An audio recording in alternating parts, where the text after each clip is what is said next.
ইন্ডিয়ার ওমেন্স টিমে একের পর এক রেকর্ড গড়ে যাচ্ছেন।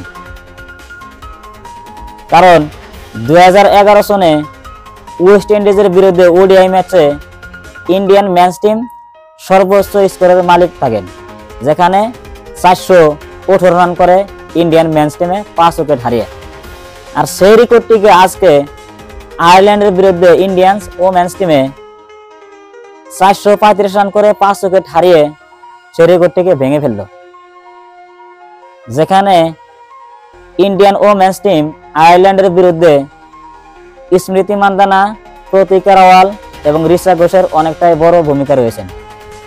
যেখানে প্রতীকা রাওয়াল 129 বলে 154 রান করে এবং স্মৃতি মান্দানা 80 বলে 135 রান করে এবং রিচা ঘোষ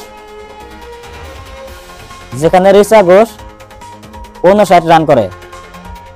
আর এবং দীপ্তি শর্মা 3টি উইকেট পেয়ে 131 রানে আয়ারল্যান্ডকে অল আউট করে দেয়।